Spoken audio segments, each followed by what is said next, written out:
Welcome to another edition of Athletes in Motion, where we take a look at some of the most talented athletes in Orange County. Hello everyone, I'm Paul Higgins. On tonight's show, we're going to be covering week number 6 of the area high school football season. We'll have scores and highlights and a whole lot more on tonight's edition of Athletes in Motion.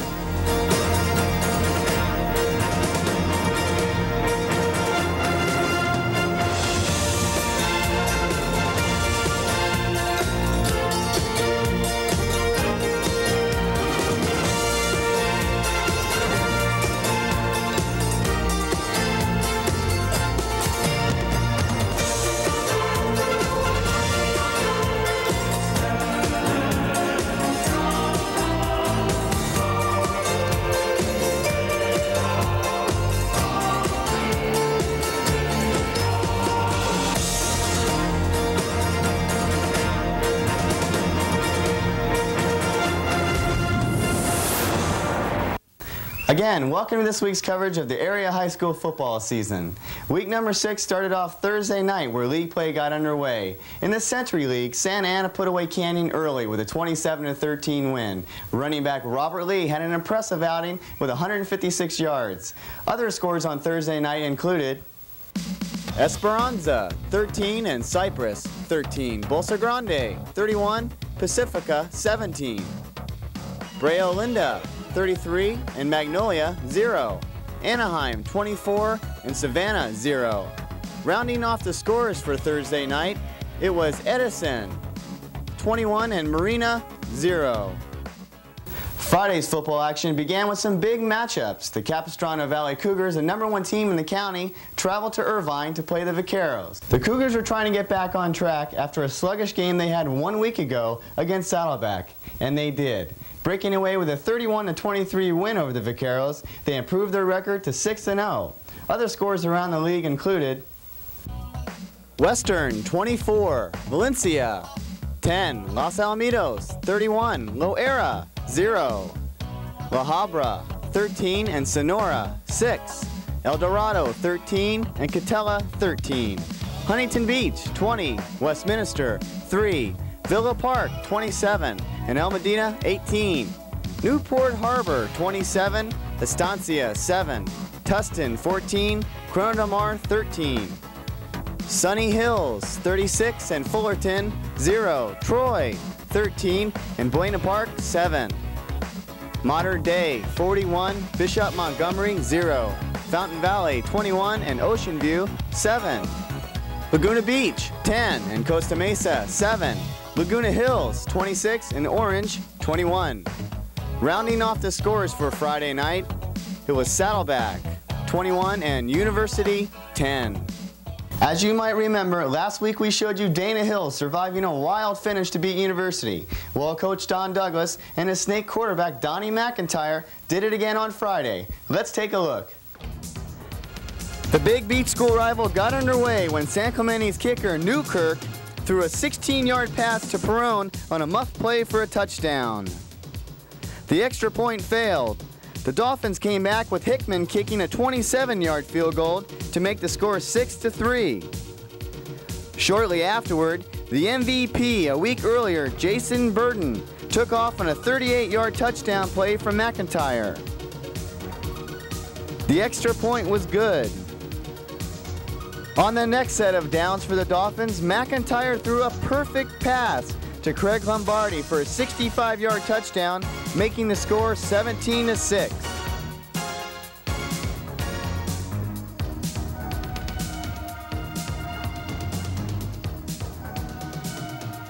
All the rest of the scoring came in the fourth quarter when San Clemente staged an incredible comeback. Jockeying quarterbacks, Coach Dave Alexeri with a trick play, gaining some good yardage,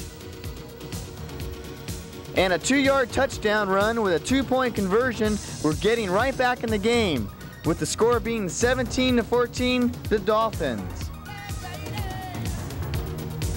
The Tritons marched down the field again after stopping the Dolphins. Quarterback Dill scored on a 1-yard run, and Perone made the extra point as the Tritons took the lead 21-17. The Dolphins gave the ball back to San Clemente when McIntyre was intercepted. It looked as though all San Clemente had to do was run out the clock with a long drive down the field. But the Dolphins held, and the Tritons had to punt. The stage was set. There was a bobbled snap by SC punter Cameron Brown with 27 seconds left to play. He was thrown for a 15-yard loss. After an interference call, McIntyre threw a 12-yard pass to Jason Burden, setting up a 1st and goal at the Triton 1-yard line with 1 second left to play. McIntyre took it in from there, and the whistle sounded, giving the Dolphins their 5th win, making them 5-1 on the season.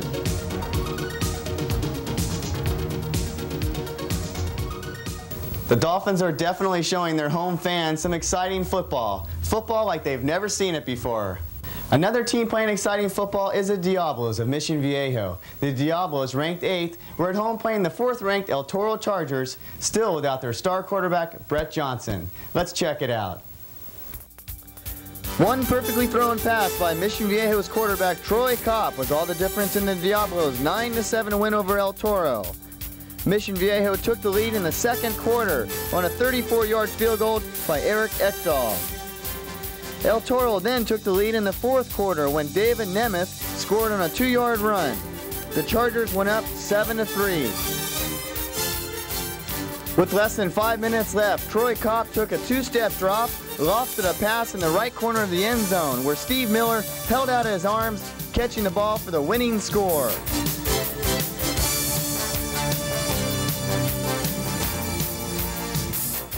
What a game for Mission Viejo. They got to be excited about holding off the El Toro Chargers. Mission Viejo goes to 5-1. The El Toro Chargers fall to 4-2.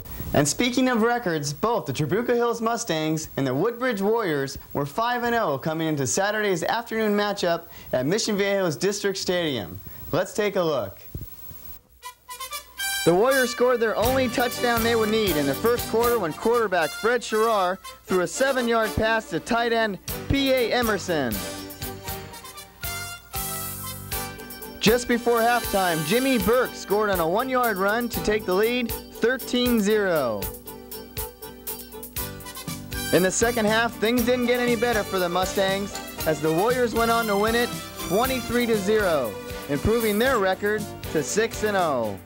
Well, that about wraps it up for tonight's edition of Athletes in Motion. We sure hope you enjoyed watching it, and we look forward to seeing you again next week. Until then, I'm Paul Higgins saying so long for Athletes in Motion, and have a great week.